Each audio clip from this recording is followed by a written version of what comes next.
Next, we have Team 7, IMR on FHIR. Okay.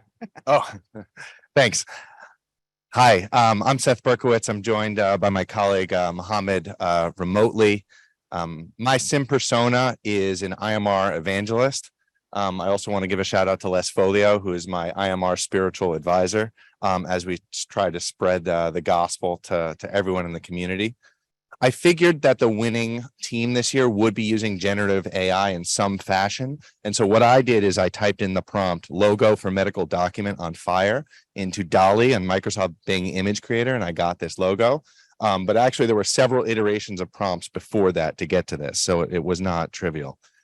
But super briefly, for those of you who weren't at my talk yesterday or the talk later this afternoon, basically interactive multimedia reporting is a way to contextualize the contributions of both radiologists or other specialists, as well as AI systems into the report, so that when someone else is reading that, maybe another radiologist, maybe a referring provider, maybe a patient, they know explicitly what our narrative is talking about.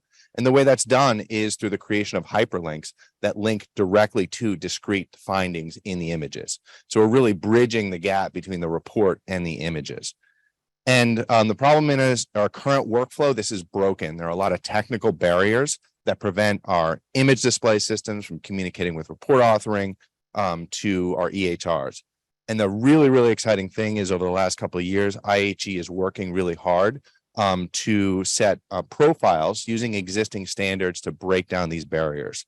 So we have a profile that's out there now for trial implementation using IMR, both to exchange reports, as well as define how once you have a report, the reader can then show those images and show those images in context.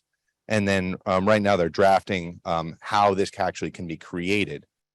And so, and obviously you can find the profile. So our goal from the hackathon was to take the work we've been doing and actually have it leverage the standard and try to create kind of a reference implementation for this IHE IMR standard. Let me jump into the demo. Okay, great. So here's an example. So what you're seeing here, and we're standing on the shoulders of giants with the FHIR here, which is an amazing modular application that we can plug into. So what we did is we basically conceptualized the report reader as an image viewer with the report side by side. And this is one of the reports that's in the current SIIM Hackathon FHIR server.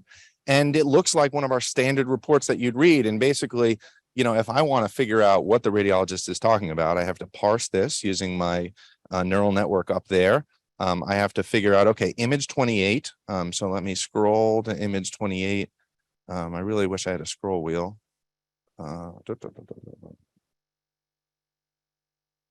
Okay, good. I scrolled to image 28, and now I can indeed see the 2.1 by 1.4 centimeter cavitary lesion in the left upper lobe.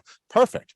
But wouldn't it be amazing if there was a discrete link that actually encapsulated the context? And so what we've done here is we've created a mock-up of a report creator. You know, this is not meant to go after nuance, but what we've done is a proof of concept here. So instead of just having this, I can just hit this add current image, and actually I can add in the hyperlink that can go back to this image. And similarly, if I go to image 40 here. Okay, good, 40, we'll delete that. Add current image. And the great thing is when I click save, this actually gets encoded as a FHIR diagnostic report sent to the FHIR server. And just to prove that I'm not, you know, throwing too much snake all around, we'll refresh this. Hopefully everything works. Come on. Good. So we've sent a FHIR diagnostic report. We've retrieved the FHIR diagnostic report. And so now when I'm reading this report, I don't have to hunt through it. I can just click this link and I can jump straight to that image of interest. And okay, in the last minute and a half, this scales really well. So as your images get more and more complex, this gets more and more exciting. So here's a PET CT, and so we can jump to the CT image, as well as we can jump to the PET image. Again, we're navigating on one panel only. The there's really no way to define an entire hanging protocol.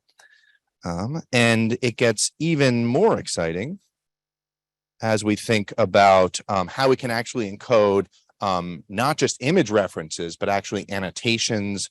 And the standard actually allows a huge amount to be encoded. So what was actually interesting as doing this project, and again, here's a snippet of what that FHIR diagnostic report actually looks like.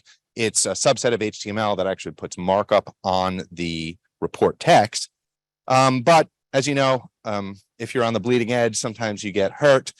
So one thing we learned during the hackathon actually is that so much of the good stuff that we're using is actually in R5 of FHIR, and we're using an R4 server. So we had to cut a little corner, so it's not totally following the spec, but it's very exciting. And this is the real spec where you actually reference a resource, an image selection resource. And again, the great thing about that is that's such a rich resource that you can encode a wealth of data.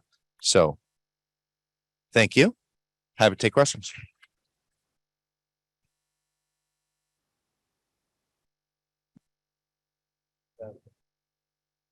Thank you, Seth.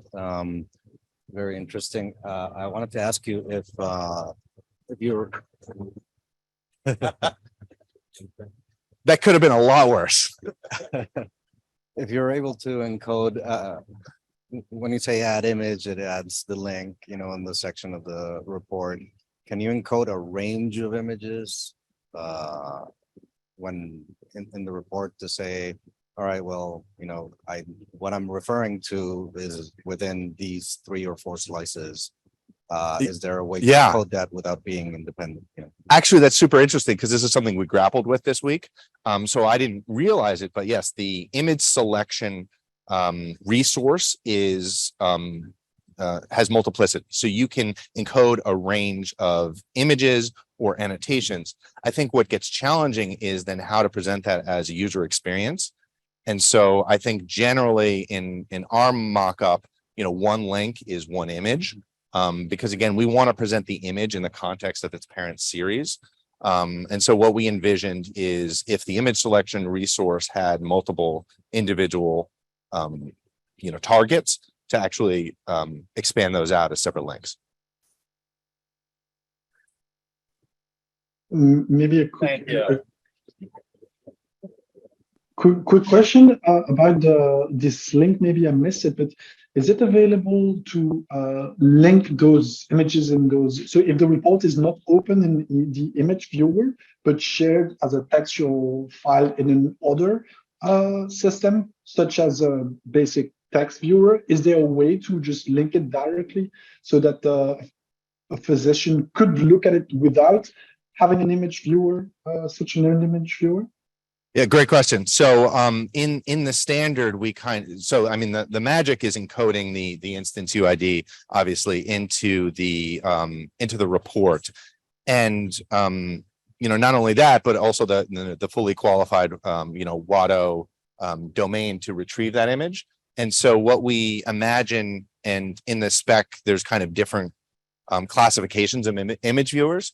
So you might have a simple image viewer that would take that link and then just display a rendered image, from a DICOM web server of that snapshot.